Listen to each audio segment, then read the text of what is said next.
ভেতর কি খাঁটি গরুর দুধ বেচতে এনেছি।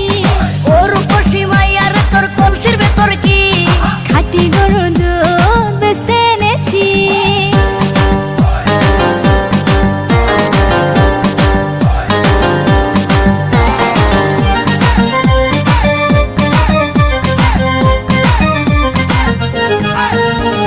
তোর দুধেতে আছে পানি, আমি কিন্তু সবই জানি।